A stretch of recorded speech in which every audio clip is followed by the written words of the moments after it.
ఒక్కసారి కొమ్మూరి గోల్డ్ కి కాల్ చేయండి. తాకట్లో ఉన్న మీ బంగారాన్ని విడిపించి మార్కెట్ ప్రైస్ కి వాళ్ళు కొనుక్కుని మిగతా డబ్బులు మీకు ఇచ్చేస్తారు. హాయ్, వెల్కమ్ టు మన టీవీ ఉన్నది మన కోసం. చిత్తూరులో వైసీపీ నేతల ఆధిపత్య పోరు రోడ్డెక్కింది. Chittoor YCP in charge Vijayananda Reddy versus Peddireddy అనుచరుడు బుల్లెట్ సురేష్ వర్గాల మధ్య అంతర్గత పోరు వీధుల్లోకి పార్టీ అందరిలో నవ్వులు పాలవుతోంది.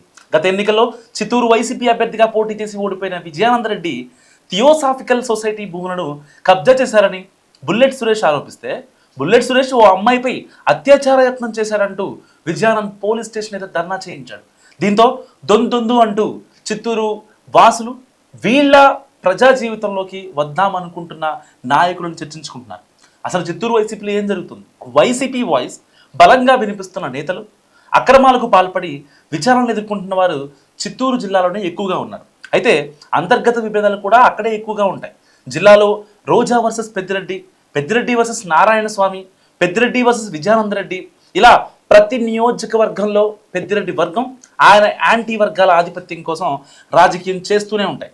చిత్తూరులో కూడా పెద్దిరెడ్డి వర్గానికి బలమైన నాయకులు ఉన్నారు. చిత్తూరులోనే పెద్దిరెడ్డి వర్గంలో మొదలియార్ కార్పొరేషన్ మాజీ చైర్మన్ బుల్లెట్ సురేష్ కీలకంగా ఉన్నారు.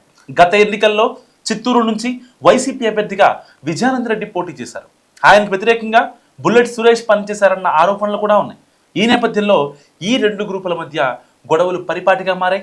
బుల్లెట్ సురేష్ ఆరోపణలు విజయానంద రెడ్డి వర్గం తాజాగా ఒక వివాదంలో ఇరుక్కుంది. ఆయన థియోసాఫికల్ భూములను కబ్జా చేసి అక్కడున్న చారిత్రాత్మక భవనాలను పడగొట్టి ఆ ప్రాంతాన్ని చదును చేశారని బుల్లెట్ సురేష్ మీడియా సమావేశం పెట్టి మరీ ఆరోపించారు. సో చిత్తూరు ఆర్టీసీ బస్టాండ్ వద్ద 2 ఎకరాల భూమి విషయంలో చిత్తూరులో గత వారం రోజులుగా దానిపై పెద్ద ఎత్తున వివాదం నడుస్తుంది. ఉన్నట్టుండి కొంతమంది ఈ స్థలంలో ఉన్న భవనాన్ని పడగొట్టి చదును చేశారు. సో తర్వాత కొంతమంది బయట ప్రాంతాల వారికి తాము భూమిని అమ్మామని, తాము థియోసాఫికల్ వారణాసి సభ్యులమని చెప్పుకున్నారు. అయితే డాక్యుమెంట్స్ చూపించామని నిలదీస్తే సమాధానం చెప్పకుండా వెళ్ళిపోయారు. దాంతో ఆ వివాదం అందరి దృష్టిలో పడింది. సో ఆ క్రమంలో పెద్దిరెడ్డి వర్గీయుడైన బుల్లెట్ సురేష్ రంగంలోకి దిగారు. సో దాని వెనుక ఉంది విజయానంద రెడ్డి అని, ఆయనతో పాటు మరో 3 నాయకులు ఉన్నారని బహిరంగంగా ఆరోపించారు. చిత్తూరు రాజకీయ కలహంలో కొత్త మసాలా అంటే ఒక రకంగా తాజాగా చిత్తూరు పోలీస్ స్టేషన్ ఎదుట కొంతమంది మహిళలు చిత్తూరు పోలీస్ స్టేషన్ ఎదుట ఆందోళన నిర్వహించారు. సో అందులో ఒక అమ్మాయి తనపై వైసీపీ నేత బుల్లెట్ సురేష్ అత్యాచార యత్నం చేశారంటూ పెట్రోల్ పోసుకొని ఆత్మహత్యాయత్నానికి పాల్పడింది. దాంతో అక్కడున్న వారితో పాటు పోలీసులు ఆమెను అడ్డుకొని ఎలాంటి ఉపద్రవం జరగకుండా నిరోధించారు. అయితే ఆ అమ్మాయి గతంలో బుల్లెట్ సురేష్ ఇంట్లో పనిచేసేదని, అమ్మాయి తమ్ముడు మీద బుల్లెట్ సురేష్ దొంగతనం కేసు కూడా పెట్టాడని సమాచారం. సో ఈ గొడవల మధ్య అమ్మాయి బయటకు వచ్చి తనపై అత్యాచార యత్నం చేశారంటూ ఆందోళన చేయడం సంచలనంగా మారింది.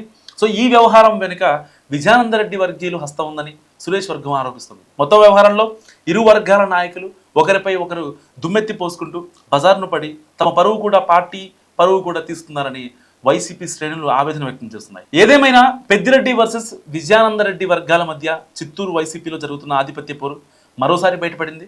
వీళ్ళ మన నాయకులని చిత్తూరు ప్రజలు ముక్కున వేలేసుకుంటున్న పరిస్థితి. సో మీరేమనుకుంటున్నారో మస్తుగా కామెంట్ చేయండి.